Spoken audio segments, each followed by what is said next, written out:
कृष्ण जन्माष्टमी के मौके पर अगर आप वृंदावन घूमने के लिए जा रहे हैं और ठहरने के लिए कुछ सस्ता विकल्प देख रहे हैं तो इस वीडियो के माध्यम से हम उन आश्रमों के बारे में जानेंगे जहां आप एकदम फ्री या फिर कुछ कम पैसे देकर के ठहर सकते हैं और ठहरने के साथ साथ आप वृंदावन की जन्माष्टमी का पूरा मज़ा ले सकते हैं। तो साथियों नमस्कार, स्वागत है आप सभी का एक बार फिर से हमारी एक और नई वीडियो में, जिसमें हम बात करेंगे इस जन्माष्टमी पर कुछ आश्रमों के बारे में जो आपको निःशुल्क या फिर बहुत कम मूल्य पर ठहरने के लिए उत्तम व्यवस्था देते हैं। तो साथियों, कृष्ण जन्माष्टमी को भारत के सबसे महत्वपूर्ण त्योहारों में गिना जाता है। कहते हैं जन्माष्टमी के बाद से ही देश में फेस्टिवल की शुरुआत होने लगती है। इस त्योहार को देश के हर कोने में बड़े उत्साह और भव्यता के साथ मनाया जाता है, लेकिन कृष्ण जन्मभूमि के रूप में प्रसिद्ध मथुरा और वृंदावन के लोग ये दिन बड़े ही जोरों शोरों के साथ सेलिब्रेट करते हैं।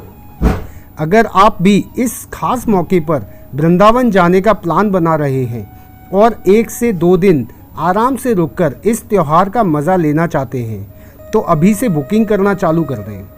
हम उन आश्रमों के बारे में आपको बता रहे हैं जिनमें आप आराम से ठहर सकते हैं और वहाँ का वातावरण भी आपको बहुत ही मनमोहित करने वाला होगा। तो चलिए साथियों, हम और आप वृंदावन के उन आश्रमों के बारे में जानते हैं जहाँ आप एकदम फ्री में या बहुत कम मूल्य पर रह सकते हैं। तो साथियों, नंबर पहले पे आता है बालाजी आश्रम। हम जब भी कहीं घूमने जाते हैं तो सबसे पहले ठहरने का इंतज़ाम देखते हैं। सबसे बड़ी टेंशन यही होती है कि होटल ज़्यादा महंगा न मिले, लेकिन वृंदावन के इस आश्रम में आपको एक भी पैसा नहीं देना पड़ेगा। जी हाँ, बालाजी आश्रम प्राचीन और एक फेमस आश्रम है। कहते हैं कि लोग इस आश्रम में फ्री में योग, मेडिटेशन और डिटॉक्स जैसे प्रोग्राम में शामिल होने के लिए आते हैं। अगर आप इस आश्रम में रुकना चाहते हैं तो आपको एक वॉलंटियर के रूप में काम करना होगा। हालांकि इस आश्रम में खाना खाने के लिए आपको यहाँ पैसे देने पड़ेंगे। इसका जो एड्रेस है वह भक्ति वेदांत स्वामी मार्ग पर स्थित है। इनके सभी आश्रमों के एड्रेस हम आपको डिस्क्रिप्शन में डाल देंगे, तो आप वहाँ से ले सकते हैं। नंबर दूसरे पर आता है श्री गोविंद धाम आश्रम। वृंदावन में आध्यात्मिकता के साथ साथ एक शांत जगह भी है। अगर आप 1 से 2 दिन के लिए किसी शांत जगह की तलाश में हैं तो आपको एक बार श्री गोविंद धाम आश्रम जा सकते हैं। आपको बता दें, यहाँ सबसे ज़्यादा वृद्ध महिलाओं को ठहरने के ऑप्शन दिए जाते हैं। वैसे इस आश्रम को लेकर ये भी कहा जाता है कि अगर आपको यहाँ ठहरना है तो आपको यहाँ थोड़ा वॉलंटियर के रूप में काम करना पड़ेगा, जैसे गार्डनिंग, साफ सफाई इत्यादि। ध्यान करने, आंतरिक शांति और आत्मविश्वास पाने के लिए एक शांत जगह है। यह तीर्थ यात्रियों के लिए घर जैसे स्वादिष्ट भोजन के साथ किफ़ायती आवास भी प्रदान करता है। आवास बहुत ही स्वच्छ, किफ़ायती और अच्छी तरह से बनाया गया है। आश्रम में कभी कभी मेले का आयोजन होता रहता है। नंबर तीसरे पर आता है माता ऋतंबरी आश्रम। मित्रों, माता ऋतंबरी आश्रम भी वृंदावन में रहने के लिए एकदम परफेक्ट है। इस आश्रम में रहने के साथ साथ आप यहाँ भजन जैसे प्रोग्राम में भी हिस्सा ले सकते हैं।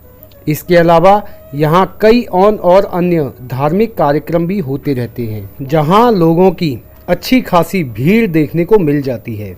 ऐसा कहा जाता है कि इस आश्रम में कई बार लंगर का भी आयोजन किया जाता है। अगर आप वृंदावन जा रहे हैं तो यहाँ एक बार जरूर ठहरें। अगला आश्रम है श्री बिंदु सेवा संस्थान आश्रम। इस आश्रम का नाम स्वामी बालेंदु के नाम पर रखा गया है, जिन्होंने अपने जीवन के 3 साल एक पवित्र गुफा में ध्यान लगाकर समर्पित किए थे। यह स्थान कायाकल्प के लिए एक पवित्र और शांतिपूर्ण वातावरण प्रदान करता है। आश्रम आयुर्वेदिक मालिश, आयुर्वेदिक भोजन और योग कार्यशालाओं की सुविधा भी देता है।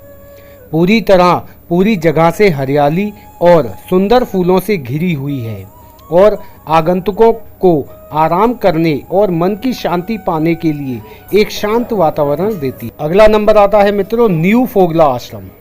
आश्रम का उद्देश्य अपने आप में एक नई आंतरिक दुनिया बनाना है।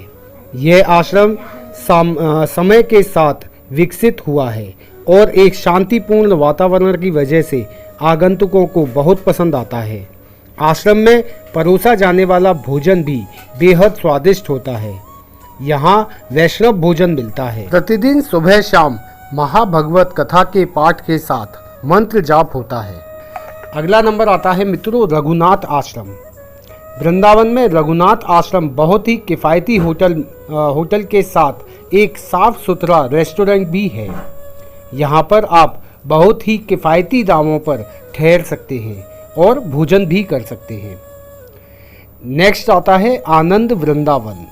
यह आश्रम वृंदावन में आगंतुकों के लिए एक अद्भुत और शांतिपूर्ण वातावरण प्रदान करता है। यहाँ का वातावरण अत्यंत पवित्र और सुखदायक है। अगर आप कोई शांति प्रिय जगह ढूंढ रहे हैं तो रहने के लिए ये बढ़िया जगह है। तो साथियों इन सभी जगहों के एड्रेस हम आपको डिस्क्रिप्शन में डाल देंगे, आप वहाँ से एड्रेस प्राप्त कर सकते हैं। बाकी इन आश्रमों में कुछ आश्रम ऐसे हैं जहाँ बहुत ही कम पैसों में आप ठहर सकते हैं और कुछ आश्रम ऐसे हैं जहाँ पर आप वहाँ पर अपना कुछ श्रम योगदान करके भी ठहर सकते हैं, वहाँ पर आप कार्य करके वहाँ पर रह सकते हैं। तो साथियों इस जन्माष्टमी पर अगर आप आ रहे हैं तो यहाँ आकर इन आश्रमों में एक बार अवश्य रहें और अगर आपका आने का प्लान है तो एक बार फ़ोन नंबर से जो हम आपको डिस्क्रिप्शन में हमने प्रोवाइड किया हुआ है, फ़ोन करके आप उनसे एक बार रहने के लिए और भी बात कर सकते हैं, जिससे किसी भी तरह की असावधानी आपको ना हो। एक बार बात अवश्य कर लें आने से पहले। तो साथियों यही थी जानकारी वृंदावन में रहने के लिए मुफ्त या फिर बहुत कम पैसों में रहने की व्यवस्था। इस जन्माष्टमी पर आप आएँ और यहाँ करके रुकें। वीडियो देखने के लिए आपका बहुत बहुत धन्यवाद। वीडियो अच्छी लगी हो तो हमें कमेंट करके अवश्य बताएं। साथ ही मित्रों हम इसी तरह की धार्मिक और नॉलेजेबल वीडियो पाने के लिए हमारे चैनल ब्रज आस्था को सब्सक्राइब कर लें। फिर मिलेंगे साथियों अगली वीडियो में। जय श्री कृष्णा, जय श्री राधे, नमस्कार।